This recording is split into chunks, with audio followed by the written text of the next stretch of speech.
Riding with us on the mule train, we have Joe Adams of Houston and Adams Architect. And of course, Joe is a Muleshoeite. He was reared here and graduated from Muleshoe High School and is the son of J.K. and Margaret Adams of Muleshoe. And Joe, you and your wife, Gail, have completed an architectural project down in the area of College Station or Brenham. Where is it? It's outside of a little town called Chapel Hill, Texas, which is what we call the Bluebonnet Country. It's the gentle rolling hills of the Gulf Coast Plain coming up off of the Gulf Coast. And it's a really beautiful setting. It's a different project than we've talked about last time, but it's, I think, a very interesting Texas project with Texas roots for a client who is actually a descendant of Quanah Parker, has part Indian Anglo blood and Indian American blood, and he's a successful rancher outside of, it's about an hour's drive from Houston. But he's also a collector. He collects artwork, and he's a big game hunter as well, and he commissioned us to design a private museum associated with his ranch house. Now, was there anything existing already when you started the project? His ranch house was there sitting on top of the hill, but it was very inadequate. It didn't have good light. It was a building that has all closed windows and closed doors, and he could never really appreciate the surrounding environment. So we took it as our charge not only to provide museum quality space for him to exhibit all of his collections in, but to have the house and the gallery unite him with this beautiful rolling bluebonnet landscape that he had never really synchronized with before. He wanted that as well. You know, he felt that there's something missing. Well, now tell us about what the exterior of the house looks like. Well, as we're looking at the photograph here, this is the existing house, but this is the wing, which is essentially an art gallery. And like the project we talked about last time, we're very sensitive to where light comes from in the Texas sky. And that north light, this is the north elevation, bringing in that high north light in a very balanced and even wavelength is what is the best to see things by, the best to appreciate artwork, whatever that you would like to have preserved, and turning away from that southern and that western light. So we're, in this project, just like the other project we talked about, we're very conscious of the environment where we are under the sun. This house knows where it is under the sun. And this is looking at the North Light Gallery side, and this is the southern side covered with a trellis. But you can see the sequence of galleries and some of the objects that are on display in this private museum. This links back to the house. We have a little bit of a moat of water here that gives you that separation between the house and the gallery, and you process right through the house into this, what I think is a very unique, you don't see the galleries on the scale of this in private settings very often. This is our architectural model that shows the orientation from bird's eye view of the gallery wing here in the middle, the house that we totally renovated, and we exploited its appropriate orientation. It was oriented north-south. So just like the other project we talked to you about in Houston, it was environmentally conscious. That southern elevation is the good elevation to power the house from with these solar panels, these photovoltaic panels.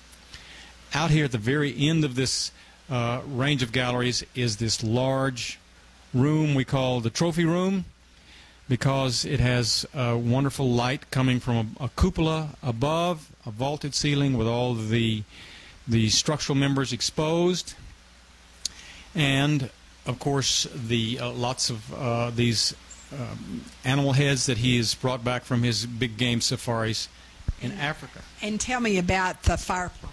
The fireplace is actually an antique in itself that he collected out of an old farmhouse, I believe in France. So we brought this over. He brought this over and asked us to find a place for it. So it's the fireplace for the main room. This is an existing room in the house that we renovated totally, bringing a lot of exhibition space. He collects art. He collects ceramics. And, of course, there's some collections from his hunting expeditions. As you come out of this house into the museum wing, it's what the French call enfilade. In file, there are gallery wings, gallery rooms, one right after the other, through this arcade of stone. This arcade of stone was, we designed it, sent drawings to Mexico, and all of this stone was cut in Mexico. And the arches are hollow because that's how the air conditioning gets into the room. The air conditioning is coming from the basement. There's a basement underneath this. So we wanted a way to silently bring the air conditioning into the room. Some of these exhibited items are very sensitive to the environment, humidity. Artwork is sensitive to humidity as well as direct light. So moving down this gallery and into the stairwell here and down to the basement below is another portion of the gallery wing. And in that basement below are things like gun rooms for his collector's item type guns. These are exquisite antique guns in this one room, and then he's also a collector of wine. So here's a wine room. So this is all about the things he likes to collect, reminding himself of his trips all over the world. But our goal was to make it a very special sequence in architecture, not just a closet for his collection. He's in that gun room where he has the prize gun of Quanah Parker. Yes, he, as I said earlier, he's a descendant of Quanah Parker, and he negotiated with a private collection to get the gun that Teddy Roosevelt gave Quanah Parker as kind of a peace offering, undoubtedly during one negotiation on the reservation. About Quanah Parker was a statesman among the Indians, and he was a spokesman, I think because he was, of course, half native Indian and half Anglo. His mother was the interesting story about the whole Quanah Parker story is about the mother that was captured by the Indian tribe when she was 8 years old, grew up in the Indian tribe, essentially thought of herself as a native, married the chief, and Quanah Parker was her son, who became the statesman who negotiated with the white man. This is part of the entry, the stair hall. There's this exhibition kitchen here where this place is not only for himself but for entertaining. This is going to kind of become the hub of the ranching community in that South Texas Gulf Coast Plain area. So they are very social people. They have fundraisers for the local hospital auxiliary. So this is the kind of place that will be certainly not just a hold-up for the private use of the owner, but it'll be very much a part of the community, the farming and ranching community, as a place to gather. I said that he had all kinds of things, and this is a kind of a Remington and Russell bronze sculpture on the wall here, and then a long hollowed-out canoe that he brought back all the way from Africa, believe it or not. This was done by handiwork of a tribe in Africa where he was on safari. I said that we tried to open the house to make it more really connect with the land. The land is surrounded by these beautiful lakes. This happens to be a spring-fed lake, which we eventually used to air condition the house.